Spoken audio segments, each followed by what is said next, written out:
In considering tanks and other armored fighting vehicles, there is usually a relatively straightforward choice of two means of propulsion, tracks or wheels, with a general understanding that there are disadvantages and advantages of each type. There are variations of each system, and one such concept is the rotating cylinder for traction. This was the option selected by Olavi Mattila in Finland in 1943 for his design. Hello and welcome to another Tank Encyclopedia voiced article. I'm your host Wood, and today I'll be covering the Mattila assault wagon. If you like our videos and want to support us, please consider donating on Patreon or PayPal. All of the funds will be used to improve future Tank Encyclopedia content. Any help will be greatly appreciated. Fought over for decades in a power play between Sweden and Russia, which had ended in a Swedish defeat in 1809, Finland remained as part of Russia despite a strong independent cultural identity and attempts to suppress it. With the collapse of Russia starting with the October 1917 revolution, the whole situation in Finland became complex, and the parliament declared independence in December that year, falling into a short civil war. After this, the country stabilized with a strong anti-communist sentiment. Russia next door had become the Soviet Union by this time, and relations between the two got progressively worse, leading to the invasion by Soviet forces in what is known as the Winter War of 1939 to 1940. A second war between Finland and the Soviet Union started in 1941, known as the Continuation War. Thanks to a mutual enemy in the form of the Soviet Union, the Finns gained considerable support from Nazi Germany, although it was otherwise not part of the Axis powers, a fact confirmed by the Tehran Conference of 1942, which considered the war in Finland as a separate war of its own right. It is during that war, and within that context, that on March 12, 1943, Olavi Mattila, from his apartment in Helsinki, Helsinki, a professional builder by trade, submitted his application. The design was for a novel type of armored vehicle called the hyökkäysvaunu, which translated to English is roughly assault wagon or assault tank. The assault wagon was suggested in two forms, a four-wheeled form operating in the manner of an armored car, and a second version. For the purpose of this video, only version 1 will be covered, the one with 4 large wheels. In version 2, the one with 2 large wheels and stabilized by a trailing wheel, will be left for the full article. The first version of the assault wagon machine from Mattila was dominated by a pair of huge wheels on each side, with the diameter of the two pairs accounting for 2/3 of the length of the entire vehicle. Between them was a concave-shaped hull, meaning that the large wheels would be able to gain purchase on very rough surfaces and whilst climbing obstacles without the hull fouling on them.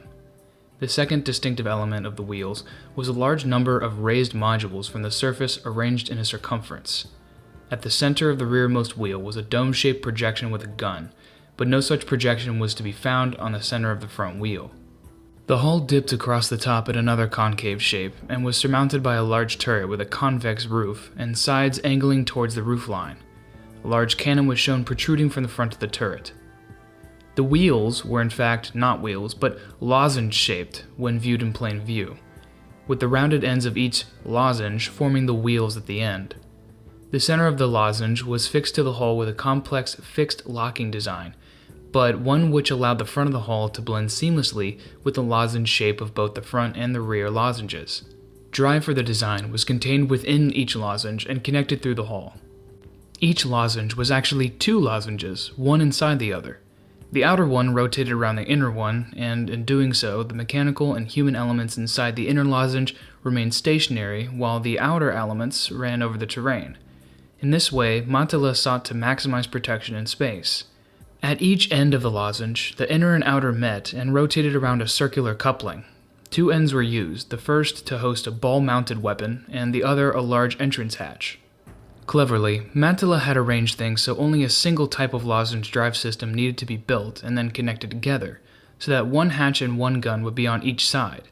His design, however, created 3 split fighting areas, one in each lozenge and one for the turret, with no apparent route between them.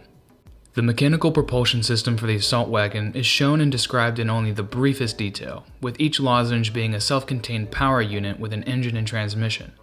Firstly, the wheels were so large as to be impossible to be easily damaged by enemy fire or terrain, such as being ripped off by tree stumps or battlefield debris. Thus, the wheels were more resilient than tracks.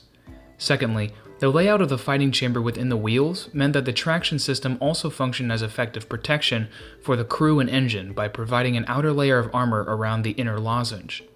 Probably the most notable flaw of Mattila's design is not the rather ungainly nature of the system with large knobbly wheels. It is the complete lack of any suspension system. From the knobs to the lozenges, there was absolutely no cushioning whatsoever to protect the occupants inside from the vibrations and shock of movement on any surface, but also from what would be an incredible din over a hard surface like a road. It can only be surmised that, as shown, the vehicle would have to operate very slowly on any surface to avoid damaging itself or leaving a deafened and crippled crew unable to operate. Mattila made no specific reference to what sort of gun or guns should go on the first variant of the assault wagon, but clues can be gained from the drawing he submitted. Each lozenge would feature an entrance hatch on one side and a weapons mount on the other. The mount itself was a ball mounting with a long-barreled weapon inside, presumably a machine gun. On the inside of this weapon space was a small platform on which the gunner would be able to stand.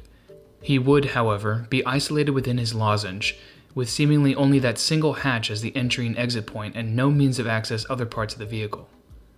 Matching him in the second lozenge at the back of the vehicle, the gunner would be on the left of the machine gun as the lozenge was facing backwards. Thus, the second gunner would be able to cover the other side of the vehicle, including the hatch for the first lozenge, and vice versa. Finally, there was the turret. With the lozenge being relatively small to accommodate, and based on his drawing, the turret too would be big enough for just one or at most two crew members, who would have to operate the main gun as well as provide command for the machine, which would have seriously hampered any fighting power. Finally, the driver would be located in the center front of the lead lozenge, looking out through a small hatch in the center of the very narrow hull. Given the vehicle was intended to be just as mobile forwards as backwards, a second driver would logically be located in the opposite direction in the back. Thus, each lozenge would have a crew of at least 2 men, and with 2 more in the turret, this would make for a crew of 6. 2 machine gunners, 2 drivers, a commander, and a gunner. Even with the double lozenges, coverage from machine guns around the vehicle would still leave large blind spots at the front and back. It does seem odd that Mattila would not have realized this and mentioned the allowance of providing a weapon in the hull at the front or back to fix this problem. Further, there is the issue of the turret. Because a turret can obviously give all-round fire to the crew, it begs the question of why even bother with the machine guns in the wheels given the weight and extra problems that it would bring. Removing those guns would have concentrated firepower in the turret and allowed for an easier vehicle to control for the commander. It would have also allowed for hatches on both ends of the lozenges to enable crews to escape as well as more space inside for fuel or automotive elements.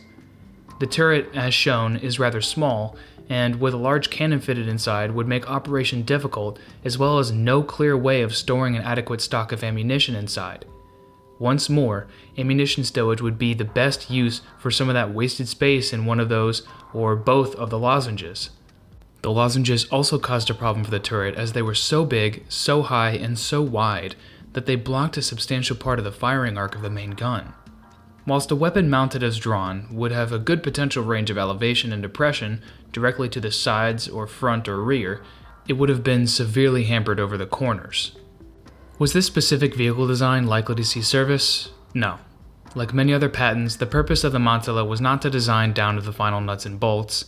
Instead, what he was doing was laying out some design principles on which tanks may be based in either a double lozenge or single lozenge form. The years between 1943 when it was filed and 1946 when it was accepted were 3 of the years during which tanks developed the most.